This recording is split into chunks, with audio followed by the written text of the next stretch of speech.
कहानी की शुरुआत 1966 से होती है, जहां एक छोटा लड़का अपने कमरे में खेल रहा होता है।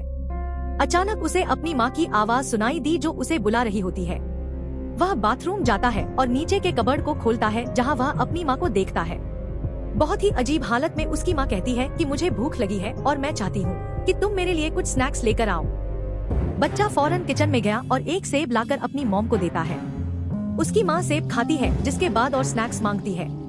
वह कहती है कि क्या वह उसके दोस्त के लिए भी कुछ लेकर आएगा, पर इसी वक्त उसके डैड वहाँ आ जाते हैं और बच्चे को उसकी माँ से दूर रहने का कहते हैं। लेकिन उसकी माँ तब तक बच्चे को पकड़कर उसे खाने लगती है और सीन इधर ही कट हो जाता है।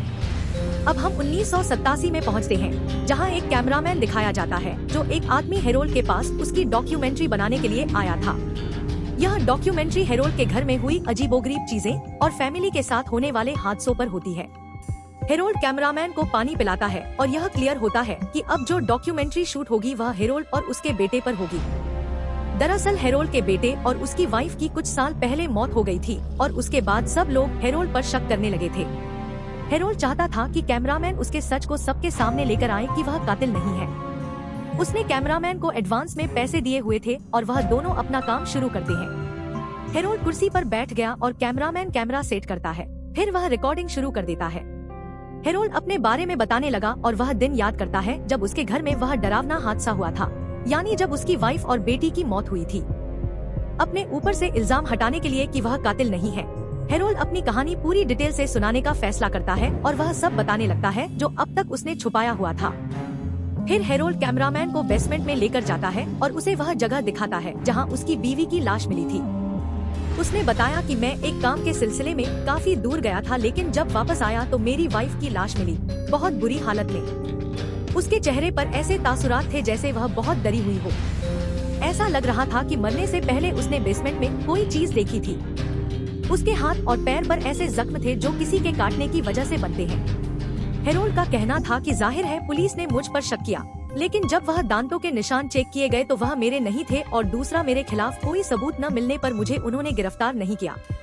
कैमरामैन बातों बातों में हेरोल्ड के बेटे के बारे में सवाल करता है, लेकिन हेरोल्ड उसके बारे में जवाब देने से कतरा रहा था। हालांकि इस डॉक्यूमेंट्री का हिस्सा वह भी था। हेरोल्ड बात को टालने के लिए कैमरामैन को अपनी तस्वीरें दिखाने लग जाता है। अब बाहर बच्चे खेल रहे थे जिन्हें दिखाकर हेरोल्ड कहता है कि यह लोग सोचते हैं कि इस घर में कोई विच चुड़ैल रहती है जो बेहद खतरनाक है। इतना बोलकर वह जोरों से हंसने लगता है। कैमरामैन वहां से जाने का सोचता है, मगर हेरोल्ड उसे कुछ एक्स्ट्रा पैसे देकर रोक लेता है, यह कहकर कि जब तक शूट पूरा नहीं हो जाता तुम यहीं रुको, ज्यादा टाइम लगाने के भी मैं तुम्हें अलग से पैसे दे दूंगा। कैमरामैन पैसों की बात सुनकर रुकने को तैयार हो जाता है, जिसके बाद वह अपने कैमरे से शूट की गई वीडियोस देखने लगता है। वह बेसमेंट की वीडियो स्लो मोशन में देखता है और जब उसने ब्राइटनेस बढ़ाई तो उसे हेरोल्ड के पीछे एक अजीब सा साया नजर आता है जो देखकर उसे काफी अजीब लगा। कैमरामैन इससे पहले कुछ बोल पाता, हेरोल्ड उसे बुलाकर पुरानी फिल्म रील दिखाता है। यह रील दरअसल हेरोल्ड की बीवी के मरने के टाइम की थी। उसकी बीवी की हालत काफी खराब थी और अजीब बात यह थी कि हेरोल्ड यह सब देखकर मुस्कुरा रहा होता है। उसे इस सब में कोई भी बात अजीब नहीं लगती। साथ साथ हेरोल्ड ने कैमरामैन को बताया कि लोगों का कहना है कि मेरे घर के नीचे एक विच है जो इंसानों को खा जाती है। यह सुनकर और देखकर कैमरामैन को कुछ होने लगा और वह बेहोश हो जाता है। जब कैमरामैन को होश आया तो वह खुद को बंधा हुआ पाता है। अब हेरोल्ड वहाँ किसी औरत से मिलता है जो उसे कुछ बातें करके वहाँ से चली जाती है। कैमरामैन कहता है कि वह यहाँ से जाना चाहता है, लेकिन हेरोल्ड बताता है कि उसके किचन में जो खाना था तुम्हारे लिए उसमें नशा मिलाया गया था, पर तुमने तो कुछ खाया ही नहीं। लेकिन फिर मैंने पानी में नशा मिलाकर तुम्हें पीने को दे दिया और तुम बेहोश हो गए। आगे हेरोल्ड कहता है कि मुझे यहाँ सिर्फ यह काम दिया गया है, उसके लिए लोगों को पकड़ कर लाना और तुम भी उसकी तरफ से चुने गए हो। तुम्हें मैंने नहीं चुना और वह अपने आप को बीजल बुलाती है। वह यहाँ विच की बात कर रहा है। कहते हैं कि विच घर के नीचे मुझसे भी कई 100 सालों पहले से ही रह रही है। वह लोगों की कुर्बानियों से जिंदा है और आगे भी रहेगी, क्योंकि लोगों की कुर्बानियाँ उसे मिलती रहेंगी जिस पर फीड करके वह जिंदा रही और वह सिर्फ इंसानों का ही मांस खाती है। इसीलिए हर कोई इस घर में आने से डरता था और इससे दूर दूर ही रहता था। विच हर 300 सालों में एक बच्चे को जन्म दिलवाती है। मैंने भी अपनी जिंदगी में बहुत सारी कुर्बानियाँ दी थी उसे, जिनमें मेरी अपनी वाइफ भी शामिल थी। बीजल ने मेरी वाइफ की लाश को कुछ दिन तक खाया, उस पर फीड किया। जो चीज देखना हालांकि हेरोल्ड के लिए काफी मुश्किल था, लेकिन फिर उसने इन हालात में जीना सीख लिया और विच की जिम्मेदारी ले ली उसे फीड करवाने की, यानी जब तक हेरोल्ड जिंदा है। अब हेरोल्ड की दूसरी बीवी भी इस काम में उसका साथ देती थी, यानी वही औरत जो उससे मिलने आई। यहाँ पर हमें दिखाया जाता है कि हेरोल्ड की आंखें बदल गई, जिससे पता चला कि वह भी अब विच का गुलाम बन चुका है।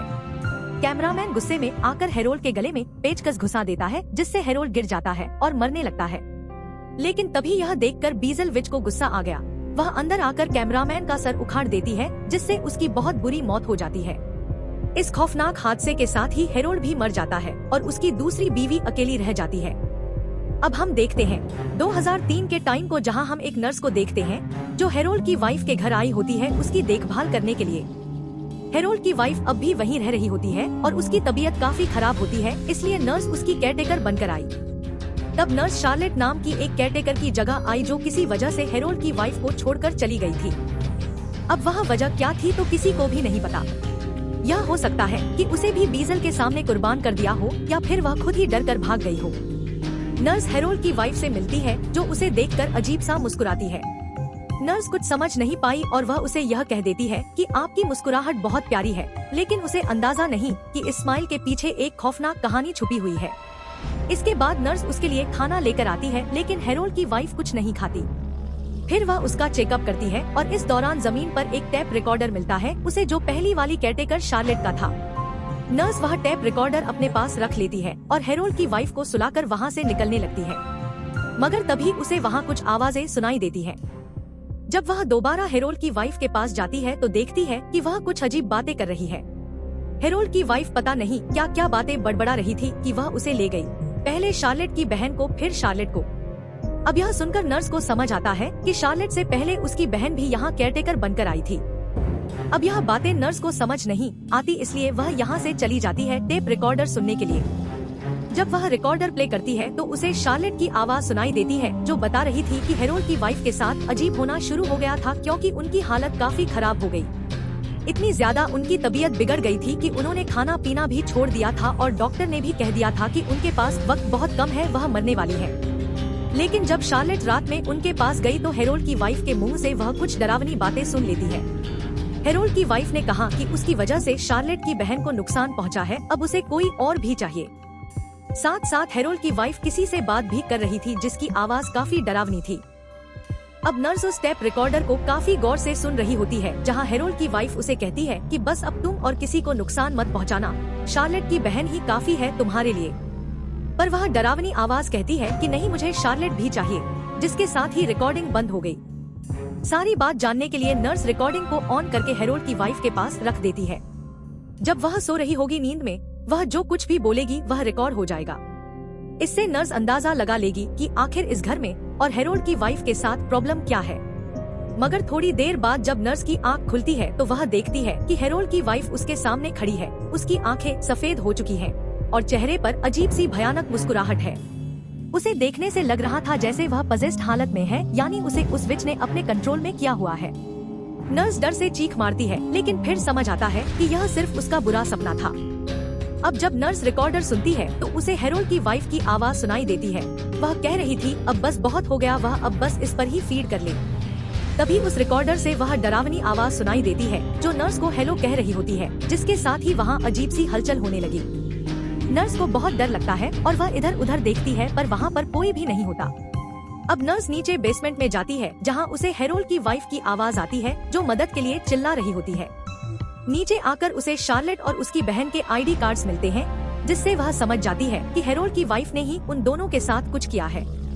पर हम जानते हैं कि यह काम उस विच बीजल का है, जो हेरोल्ड की वाइफ को भी कंट्रोल कर रही है।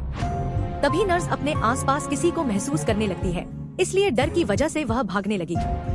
जल्दबाजी में उसे एक छोटा सा दरवाजा नजर आया, जिसमें वह घुस गई और अंदर शार्लेट को देखती है, जो जिंदा तो थी लेकिन बहुत बुरी हालत में। नर्स ने शार्लेट को बचाने की कोशिश की, लेकिन तभी वही डरावनी विच वहां आ जाती है और नर्स पर हमला करके उसे बहुत बुरी तरह मार देती है। फिर सीन शिफ्ट होकर आता है 2013 में, जहां एक नया कपल इस घर में रहने आता है। हेरोल्ड की दूसरी बीवी भी मारी गई थी और यह जो कपल था वह उनके ही बच्चे थे, यानी हेरोल्ड का बेटा और उनकी बहू नोवा। नोवा का हस्बैंड इस घर को बेचने आया था, लेकिन नोवा एक बच्चा चाहती थी और उसके हस्बैंड को कोई फर्क नहीं पड़ता था। उसे तो बच्चा किसी सूरत भी नहीं चाहिए था, जिससे नोवा काफी दुखी थी। एक रात जब नोवा सो रही थी, उसे बेड के नीचे से आवाज सुनाई दी। उसने कैमरा की रोशनी में बेड के नीचे देखा, लेकिन कुछ नजर नहीं आया। फिर उसने बेड के बिल्कुल पास दरवाजे के करीब किसी के पैर देखे। नोवा ने बेड के नीचे झांक कर फिर जब दोबारा देखा तो पैर और करीब महसूस हुए जो आहिस्ता आहिस्ता बेड के ऊपर आ गए थे। उसने जब शीशे में देखा तो वह समझती है कि यह तो मैं ही हूँ, लेकिन बहुत अजीब हालत में। नोवा और उसके हस्बैंड की आंखें बिल्कुल अलग लग रही थी, जैसे वह दोनों किसी खतरनाक ताकत के कब्जे में हों। अगले दिन जब उसका हस्बैंड नहीं मिलता तो नोवा उसे बेसमेंट में ढूंढने जाती है। वहाँ उसे एक पुराना बॉक्स मिलता है जो वह अपने साथ ले आती है। फिर उसे एक दरवाजे से आवाज सुनाई देती है और वहाँ एक छोटा बच्चा मिलता है। नोवा उसे अपने पास रखती है क्योंकि उसे हमेशा से एक बच्चा चाहिए था और आज उसकी ख्वाहिश पूरी हो गई थी, क्योंकि यह बच्चा बहुत ही छोटा सा था। वह उसे सीढ़ियों पर बिठाकर खिलाने लगती है, लेकिन नोवा के हस्बैंड को यह बच्चा नहीं बल्कि एक मरी हुई बिल्ली नजर आती है। वह उसे समझाता है कि वह सिर्फ एक बिल्ली है, न कि बच्चा, तो वह उसे छीन कर फेंक देता है। लेकिन नोवा को वह बच्चा ही नजर आता है, क्योंकि उसकी दिमागी हालत बिगड़ने लगती है और यह सब भी और किसी का नहीं बल्कि उस डरावनी विच बीजल का काम था, जो नया शिकार ढूंढ रही थी, जो उसे नोवा की शक्ल में मिल भी गया। अगले दिन वह नोटिस करता है कि नोवा का बर्ताव काफी अजीब है। तभी वह पिछली रात की वीडियो देखता है जब दोनों एक साथ थे। यह देखकर वह समझ नहीं पाया कि हमारे साथ यह क्या हो रहा है। वह परेशान हो जाता है। फिर वह बेसमेंट में जाता है पता लगाने के लिए कि क्या बात है, क्योंकि कल रात नोवा वहीं गई थी। वहाँ उसे एक पुराना कैमरा मिलता है जो हेरोल्ड का था। इस कैमरा में हेरोल्ड की पहली वाइफ की मौत और विच की डरावनी वीडियोस होती हैं, जिससे नोवा का हस्बैंड डर जाता है और उसे समझ नहीं आता कि यह सब क्या है। फिर वीडियो और भयानक हो गई, जो देखकर उसकी हालत खराब हो जाती है। वह नोवा के पास आकर कहता है कि अब इस जगह से निकलने का वक्त आ गया है, हम यहाँ पर नहीं रुक सकते। मगर नोवा अब कहीं और जाने के लिए तैयार नहीं होती। तभी किसी का फोन आता है जो घर खरीदना चाहता है, जो सुनकर उसका हस्बैंड खुश हो जाता है। रात को जब दोनों साथ थे तो नोवा का हस्बैंड कहता है कि वह पेरिस चले जाएंगे। नोवा को यह बात अच्छी लगती है, लेकिन अगले ही पल वह अपने हस्बैंड पर हमला करती है। लेकिन पता चलता है कि यह तो बस उसका बुरा सपना था। पर अगली सुबह नोवा के हस्बैंड की जब आंख खुली तो वह नोवा को बहुत बुरी हालत में देखता है, जो उस पर हमला करके सच में उसे मार देती है। इस वक्त हमें पता चलता है कि नोवा प्रेग्नेंट है और यह सारा विच का रचा हुआ प्लान था। दरअसल बीजल के 300 साल पूरे हो गए थे और उसे एक नया बच्चा चाहिए था, जो वह किसी इंसान को पजेस करके पैदा करती। उसने नोवा के हस्बैंड और नोवा को कंट्रोल किया और उनको एक दूसरे के करीब लाई, ताकि नोवा प्रेग्नेंट हो सके और उसे वह बच्चा मिल सके, जिसमें आज वह कामयाब हो भी गई। कुछ ही दिन में नोवा ने एक बच्चा पैदा किया जो विच ने खा लिया, और इस तरह वह अपने आप को और भी ताकत देती है और जवान बना लेती है, क्योंकि बच्चों को खाकर उसे ज्यादा ताकत मिलती थी। अब अगले सीन में एक और नई फैमिली इस घर में रहने के लिए आती है, यानी विच का नया अगला शिकार तैयार हो गया, जबकि बच्चे को पैदा करते हुए नोवा भी मारी गई थी। अब इसी तरह फैमिलीज बीजल के हाथों मरती रहेंगी और यह सिलसिला कभी खत्म नहीं होगा, हमेशा चलता रहेगा। और इसी भयानक एंडिंग के साथ ही यह फिल्म और यह कहानी इधर ही खत्म हो जाती है। ऐसे और वीडियो देखने के लिए हमारे चैनल मूवी अड्डा YouTube को सब्सक्राइब करें